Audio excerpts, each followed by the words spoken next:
around my story. My name is Keanu, and I'm 13 years old. I am a psychopath. I freely admit it in front of all of you. I attribute my sickness solely to my father, because any story about a cruel father pales in comparison to my father.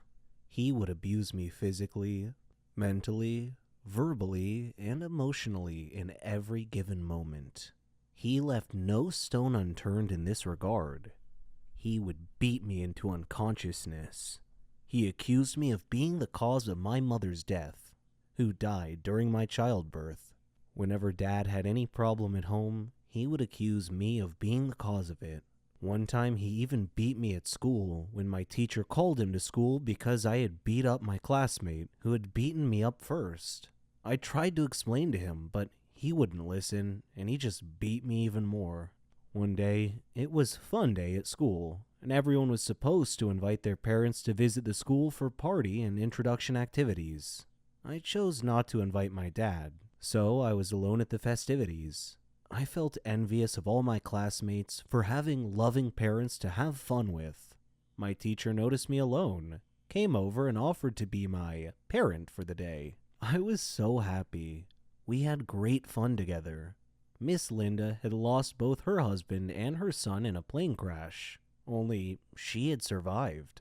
After fun day had passed, Miss Linda showed more interest in me.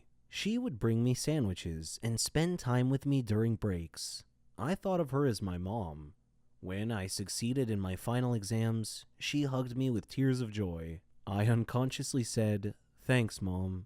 I went home happy that day, but had to face my dad again. He asked me why I was late coming home, and I told him about having to pass my final exams. He didn't believe me, though, and asked me to show him proof. Unfortunately, I had none, so he began kicking and punching me. There was a knock on the door. He tried to block me from opening the door, but I managed to open it. Miss Linda was standing there. She glanced at my bruises and bloody face and moved between me and my dad to protect me from further abuse. Dad snarled and threatened her with a beating if she didn't leave immediately. But she hit him in the eyes with a blast of mace or pepper spray, and he went down to the floor in extreme discomfort, grabbing at his eyes. Miss Linda called the police, told them about Dad's child abusive nature, and had him arrested. Now I live with Miss Linda as my new mom. Dad is in prison, where I hope he stays till he dies or rots. Either outcome is okay with me. I don't really like Indian movies because the actors are always overreacting, and the movies are not logical at all. But this is just my personal opinion. However, I've discovered that there are stories stranger than Indian movies. Let me give you a real-life example. I'll tell you a story about a young woman named Samantha. Samantha was a beautiful girl with blonde hair and green eyes. She lived with her grandmother after her parents died in a horrible car accident. The whole country read about it. She had many friends, and all the neighbors liked her. They considered her the most beautiful girl in town. Many had proposed to her, but she didn't care much for them. One day, Samantha was walking alone down the street after visiting one of her friends. Suddenly, she had an eerie feeling that someone was following her. She began running and crying for help. Her follower began running and stopped her. He was an ugly man, pointing a knife in her direction. He asked her to hand over her purse. She threw it at him and made a run for it. The man said wait and made to stop her, but another man appeared out of nowhere and punched the thief, who fell unconscious. The brave and good Samaritan picked up Samantha's purse and handed it to her. He was very handsome, with green eyes, soft hair, and an amazing smile. He escorted her back home, and she felt that he was her knight in shining armor. She went inside and hugged her grandmother tight, who was a little surprised but smiled. Samantha was so happy that she gently pulled her grandmother to her feet, and they whirled around and danced playfully. The very next day, she was surprised when she answered the doorbell. Steve, the tall, handsome man, was standing there, holding flowers. He proposed to her, and she said yes. Thus began their love story.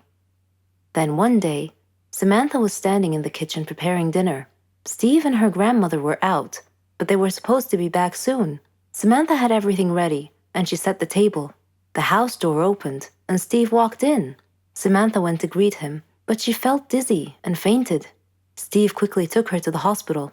The doctor congratulated Steve, saying that he was going to be a father. Steve was ecstatic, but Samantha was not. Instead, she was shocked and nervous. She said that she was too young to have kids, that she wasn't ready to be a mother. Steve was taken aback and said, "But why? Don't you want him?" Things were different from that point on. Samantha tried to get an abortion several times, but Steve was always stopping her. She couldn't accept it. She blamed Steve, but Steve couldn't understand her. In her 7th month of pregnancy, Samantha was with her grandmother at the supermarket when she saw a small boy run onto the road. Fearing he might get run over by a car, Samantha quickly pulled the boy off the road to safety. The boy's mother saw what happened and thanked Samantha, feeling so grateful and relieved. Samantha was crying at the moment and replied, "No need to thank me. I'm going to be a mother like you soon." For the first time, she was beginning to feel real affection for the baby. "Forgive me," she silently thought to herself. She tried to contact Steve many times to tell him that she had finally accepted. She was ready to become a mother, but he never responded. Finally, the day had come. Samantha went to the hospital to give birth. After the surgery, she was very tired. Nevertheless, when she woke up, she immediately asked for the baby. Her grandmother handed her the child. It was a daughter, and she was so beautiful.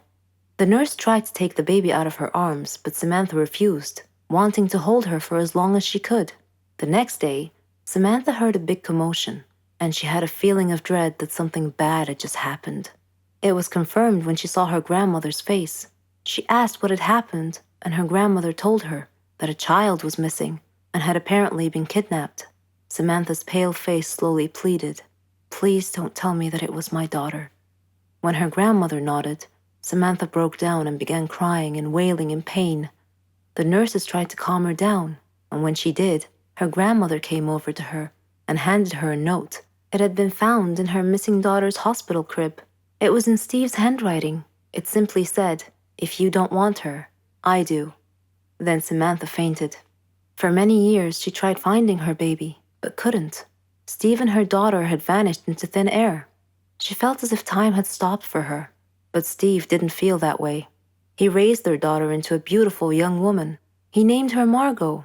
Whenever Margot asked about her mother, Steve would always tell her that her mother was dead, but he often told her stories about her mother and how much he had loved her. Margot's intuition, however, told her that her father wasn't being completely honest with her and that he was hiding some big dark secret. One day, Steve fell ill unexpectedly. He called Margot to him and told her that he was very sick and felt that he was going to die soon. He said that he wanted to reveal a secret that he had long kept from her, that her mother was actually alive, and that her name was Samantha. He told her that he had kidnapped her from the hospital at birth because her mother did not want a child. He regretted it and asked Margot to forgive him. He gave her Samantha's address, and soon after, he died. After his death, Margot decided to go looking for her mother. I am Margot, and I am now standing at my mother's address.